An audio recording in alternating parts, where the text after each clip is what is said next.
पाठ 11 तारों की दुनिया। पोटली पाठ की। आकाश में टिमटिमाते तारों की भी एक दुनिया है। दादाजी ने ध्रुव और तान्या को तारों के बारे में नई नई बातें बताई। आप भी पाठ पढ़िए और जानिए। ध्रुव परेशान होते हुए, दादाजी इस बिजली ने तो तंग करके रख दिया है। हाँ, एक तो गर्मी, ऊपर से बिजली नहीं। बच्चों, यहाँ छत पर तो अच्छा लग रहा है ना, खुली हवा में। हाँ, और यहाँ रोशनी भी खूब है। हाँ बेटी तान्या, ये प्राकृतिक रोशनी है। दादाजी, आसमान की बिजली क्यों नहीं जाती? बेटा ध्रुव, यही तो चमत्कार है। आकाश की बिजली कभी नहीं जाती। दादाजी, देखिए तो आसमान में कितने सारे तारे चमक रहे हैं। ऊपर देखो तान्या, वह तारा कैसे बार बार झिलमिल झिलमिल कर रहा है। और उस तारे को देखो, वह भी जैसे दीपक की तरह बुझने वाला हो, पर बुझता नहीं, फिर चमकने लगता है। बच्चों, क्या तुम इन सुंदर तारों की दुनिया के बारे में जानते हो? नहीं दादाजी। दादाजी, मुझे भी नहीं मालूम। चलो तो फिर आज तुम्हें तारों की दुनिया के बारे में बताते हैं। हाँ दादाजी। जरूर जरूर दादाजी, जरूर बताइए आसमान के इन हीरे मोतियों के बारे में। बच्चों, ये तारे चमकते हुए सूर्य हैं। सूर्य? पर सूर्य तो बहुत बड़ा होता है दादाजी। ये तो बहुत छोटे छोटे हैं। ये सूर्य कैसे हो सकते हैं? बिटिया, यह बिल्कुल सच है कि ये सूर्य हैं। तुम्हें जानकर आश्चर्य होगा कि कुछ तारे तो हमारे सूर्य से भी बड़े हैं, पर ये हमारे सूर्य से कई गुना दूर होने के कारण छोटे दिखाई देते हैं। अच्छा दादाजी।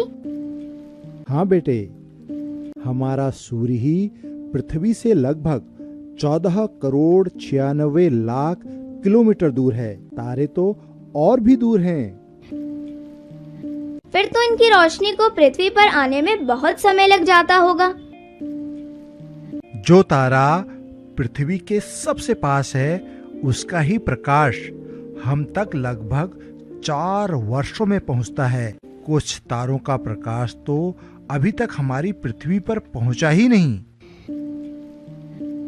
दादाजी, पर फिर भी ढेर सारे तारों का प्रकाश तो हमें मिल ही रहा है। और तारों से आसमान भी कितना सुंदर लगता है। अगर तारे ना हो तो कितना सूना लगेगा आसमान। बच्चों, इतना ही नहीं, तारे हमें दिशाओं और समय का ज्ञान भी कराते हैं। अच्छा बताओ बेटा ध्रुव, हमने तुम्हारा नाम ध्रुव क्यों रखा? मुझे क्या पता। हमें क्या पता। बताइए ना दादाजी, मेरा नाम ध्रुव क्यों रखा? बताता हूँ। पुराने समय में एक राजा थे, उत्तानपाद। उनके पुत्र का नाम ध्रुव था। ध्रुव पर प्रसन्न होकर भगवान ने उसे ध्रुव तारा बना दिया। दादाजी, क्या आप हमें आसमान में ध्रुव तारा दिखा सकते हैं? हाँ हाँ, क्यों नहीं। वह देखो बच्चों, जो तारा सबसे तेज चमक रहा है, वही ध्रुव तारा है। ये तो बहुत तेज चमक रहा है दादाजी।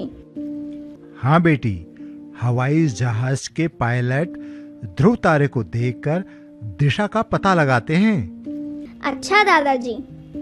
और देखो बच्चों, वह ध्रुव तारे के एक ओर जो 7 तारों का समूह दिखाई दे रहा है, उसे सप्त ऋषि मंडल कहते हैं।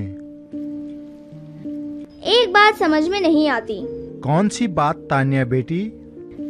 दादाजी, कुछ तारे तो सफेद दिखाई दे रहे हैं और कुछ तारे नीले हैं, ऐसा क्यों? हाँ सचमुच, ये तो एक बड़ा सवाल है।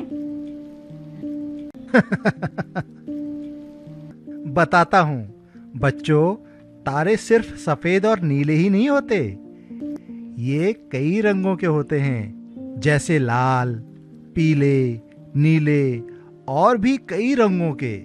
रंग से ही उनके ताप और आकार का पता चलता है। अच्छा दादाजी। हाँ, लाल रंग का तारा सबसे बड़ा होता है और उसका ताप सबसे कम होता है। नीले और सफेद तारे सबसे छोटे होते हैं, पर इनका ताप सबसे ज्यादा होता है। दादाजी चलिए बताइए एक पहेली। आसमान में कितने तारे? बच्चों, अब तुम्हें आकाश गंगा के बारे में बताता हूँ। क्या आकाश में भी कोई गंगा नदी है? हाँ बेटा, गंगा तो है, पर उसमें पानी नहीं है। तो फिर क्या है उसमें? आकाश गंगा तारों की गंगा है। उसमें असंख्य तारे हैं। वह देखो, सफेद पट्टी के रूप में चमकती आकाश गंगा। दादाजी, क्या तारे भी पृथ्वी और चंद्रमा की तरह चक्कर काटते हैं?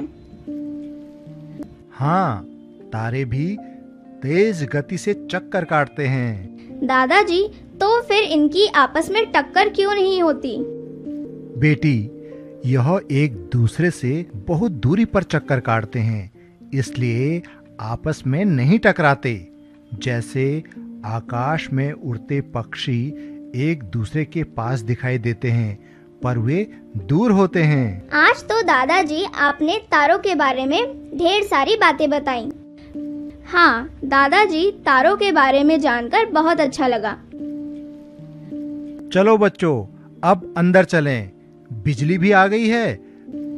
दूध पीकर सो जाना। स्कूल जाने के लिए सुबह जल्दी भी तो उठना है। हाँ दादाजी, आइए चले।